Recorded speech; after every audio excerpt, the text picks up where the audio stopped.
Hello বন্ধুরা, welcome to my channel. আজ আমি তোমাদের সাথে শেয়ার করব মোচা দিয়ে বানানো একটা রেসিপি। এর জন্য প্রথমে আমি মোচাগুলো কেটে নিয়েছিলাম। ওই মোচাগুলোর মধ্যে আমি রাতে যে ছোলাগুলো ভিজিয়ে রেখেছিলাম ওগুলো একসাথে দিয়ে তারপরে এগুলোকে লবণ আর হলুদ দিয়ে সিদ্ধ করে জল ঝরিয়ে নিয়েছি। দেখো, আর নিয়েছি আর এখানে দুটো আলুকে এইভাবে টুকরো টুকরো করে কেটে নিয়েছি। আর এখানে নিয়ে নিয়েছি আদা আর নিয়েছি কাঁচা লঙ্কা। এভাবে গ্রেট করে নিয়েছি আদাটাকে, আর কাঁচা লঙ্কাটাকে এইভাবে কেটে নিয়েছি। আর নিয়েছি একটা ছোট টমেটো, এটাকে এইভাবে কুচি কুচি করে নিয়েছি। এখানে ফোড়নের জন্য আমি নিয়েছি তেজপাতা, গোটা জিরে আর গোটা গরম মশলা। আর এখানে মশলার জন্য নিয়েছি জিরে গুঁড়ো, গরম মশলা গুঁড়ো আর নিয়েছি হলুদ গুঁড়ো। চলো এবার ভিডিওটা শুরু করা যাক। দেখো, এখানে রান্নাটা করার জন্য আমি কড়াই বসিয়ে দিয়েছি গ্যাসে। এবার এর মধ্যে নিয়ে নেব তেল, দিয়ে দিচ্ছি তেল।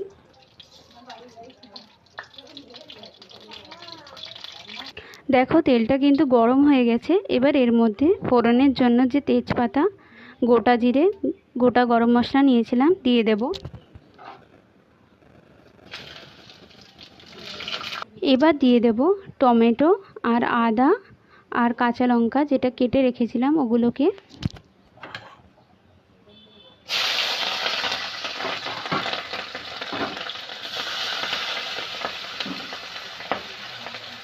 এবার এর মধ্যেই কেটে রাখা আলুগুলোও দিয়ে দেব।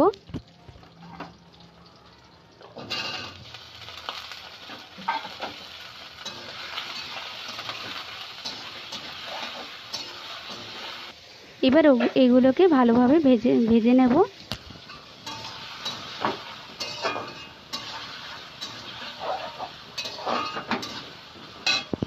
এর মধ্যে মশলা কিন্তু আমি একটু পরে দেব। এই সময় কিন্তু গ্যাসের ফ্লেমটা হাই রাখতে হবে যাতে আলুগুলো একটু ভাজা ভাজা হয়।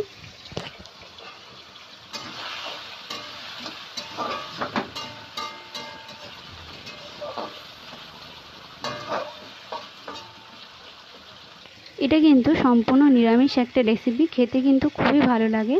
তোমরা কিন্তু অবশ্যই বাড়িতে এটা ট্রাই করে দেখো। দেখো, আলুগুলো কিন্তু অনেকটা ভাজা হয়ে গেছে। এবার এর মধ্যে দিয়ে দেবো অল্প একটু জল।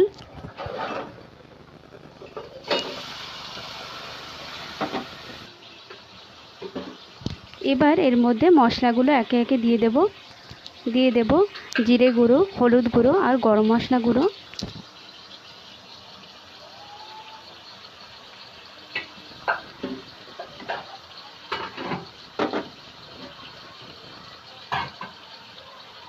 দিয়ে দেব লবণ।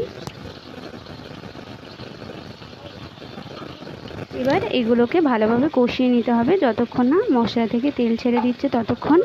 মশলাগুলো কষে এসছে, তেল ছেড়ে দিয়েছে। এর মধ্যে এবার মোচা যেটা সিদ্ধ করে রেখেছিলাম আর ছোলা ওটা দিয়ে দেব।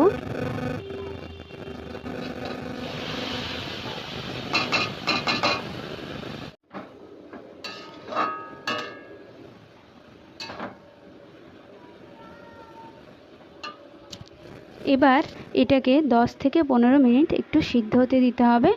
এই সময় গ্যাসের ফ্লেমটা মিডিয়াম রাখতে হবে। আমি এটাকে ঢেকে দিচ্ছি এবার 10-15 মিনিট পরে। তারপরে আবার ভিডিওটা তোমাদের সাথে কন্টিনিউ করছি।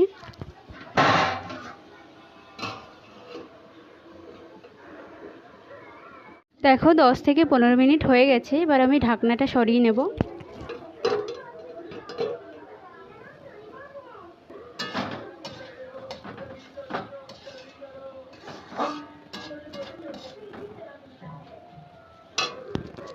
রান্নাটা কিন্তু আমার হয়ে গেছে।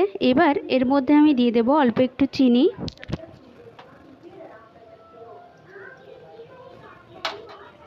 আর দিয়ে দেব একটু ঘি।